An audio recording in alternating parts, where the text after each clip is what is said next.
ఆ జిల్లా అగ్రనేతల మధ్య డీసీసీ పదవిపై పోరు మొదలైందా?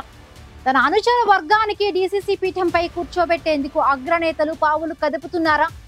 ఇటు ఆశావహులు కూడా సామాజిక ఈక్వేషన్స్ అస్త్రంగా అధినేతల చుట్టూ ప్రదక్షిణలు చేస్తున్నారా?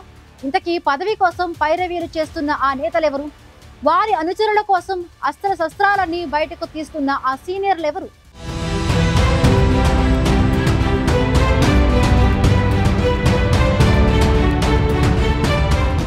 తెలంగాణలో అతిపెద్ద జిల్లా, అందులోనూ కాంగ్రెస్ పార్టీకి కంచుకోట లాంటి జిల్లా.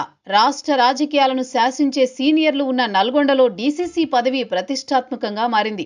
అంతేకాదు, ఈ పోస్టు అత్యంత కాస్ట్లీ అయిందనే చర్చ జోరుగా జరుగుతోంది. అసలే పార్టీ ఫుల్ స్వింగ్లో ఉంది, అందులోనూ అధికారంలో ఉంది. త్వరలో స్థానిక సంస్థల ఎన్నికలు కూడా ఉన్నాయి. దీంతో డీసీసీ పదవి అందరికీ కీలకమైపోయింది. ఆశావహులంతా ఈ పోస్టు కోసం ఖర్చీఫ్లు వేస్తున్నారు. ప్రస్తుతం ఎస్టీ సామాజిక వర్గానికి చెందిన శంకర్ నాయక్ డీసీసీ ప్రెసిడెంట్గా ఉన్నారు. ఈయనకు ఎమ్మెల్సీ దక్కడంతో ఆ పోస్టు ఖాళీ కానుంది. అందుకే ఆశావహుల సంఖ్య పెరిగింది.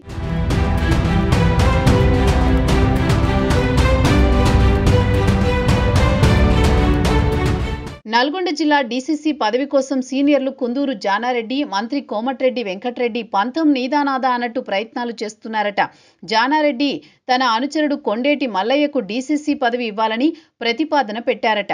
ప్రస్తుతం మల్లయ్య కాంగ్రెస్ పార్టీ రాష్ట్ర ఉపాధ్యక్షుడిగా కొనసాగుతున్నారు. ఆల్రెడీ కీలక పదవిలోనే ఉన్నారు కాబట్టి సామాజిక వర్గం తనకు బలమైన అస్త్రంగా భావిస్తున్నారు మల్లయ్య. అంతకుముందు ఎస్టీ సామాజిక వర్గానికి ప్రాధాన్యమిచ్చారు కాబట్టి ఈసారి ఎస్సీకి ఒక్క అవకాశం ఇవ్వండి అని రిక్వెస్ట్ చేస్తున్నారట కొండేటి మల్లయ్య. మల్లయ్య కోసం ఆయన రాజకీయ గురువు జానారెడ్డి గట్టిగానే ప్రయత్నాలు చేస్తున్నారట.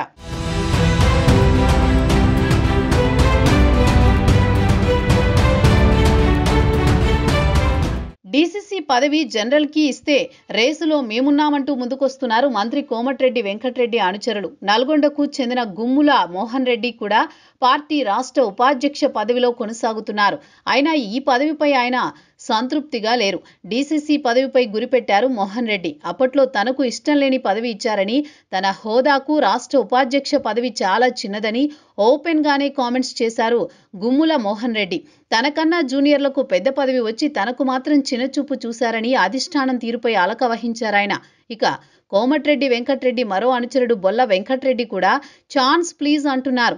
ఈయన మొన్నటిదాకా ఉమ్మడి నల్గొండ డీసీఎంఎస్ చైర్మన్ గా పనిచేశారు. ఎన్నో ఏళ్లుగా పార్టీ కోసం పని చేశానని, డీసీసీ అధ్యక్షుడయ్యేందుకు తనకు అన్ని అర్హతలు ఉన్నాయని అంటున్నారు.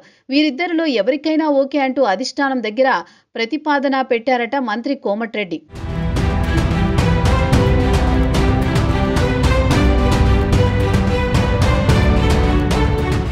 నల్గొండ జిల్లా డీసీసీ రేసులో బీసీ ఈక్వేషన్స్ బలంగా నమ్ముకున్నారు పున్నా కైలాష్ నేత. టీపీసీసీ ప్రధాన కార్యదర్శిగా ఉన్న కైలాష్ రేవంత్ కోటరీగా ముద్ర వేసుకున్నారు. డీసీసీ పదవి కోసం జానారెడ్డి, కోమటిరెడ్డి వెంకటరెడ్డితో కూడా రిలేషన్ మెయింటైన్ చేస్తున్నారు. బీసీలకు అవకాశం ఇస్తే గనక ఆ ఈక్వేషన్లో తాను ముందు వరుసలో ఉన్నానంటున్నారు కైలాష్. 2014-18 ఎన్నికల్లో మునుగోడు టికెట్ ఆశించిన కైలాష్ నేత 2024లో భువనగిరి ఎంపీ టికెట్ ఆశించి భంగపడ్డారు. ఆ తర్వాత నామినేటెడ్ పోస్ట్ అయినా వస్తుందని ఆశించారు. ఈసారి డీసీసీ పదవి తనకే వస్తుందని బలమైన నమ్మకంతో ఉన్నారట పున్న కైలాష్ నేత. నల్గొండ డీసీసీ పదవి విషయంలో ఎవరి ప్రయత్నాలు, ఎవరి అంచనాలు ఎలా ఉన్నా అధిష్టానం మధ్యలో ఎవరున్నారనేది సస్పెన్స్ గా మారింది. అగ్రనేతల్లో ఎవరికి ప్రాధాన్యం ఇస్తుందనేది కూడా కొద్ది రోజుల్లో తేలనుంది.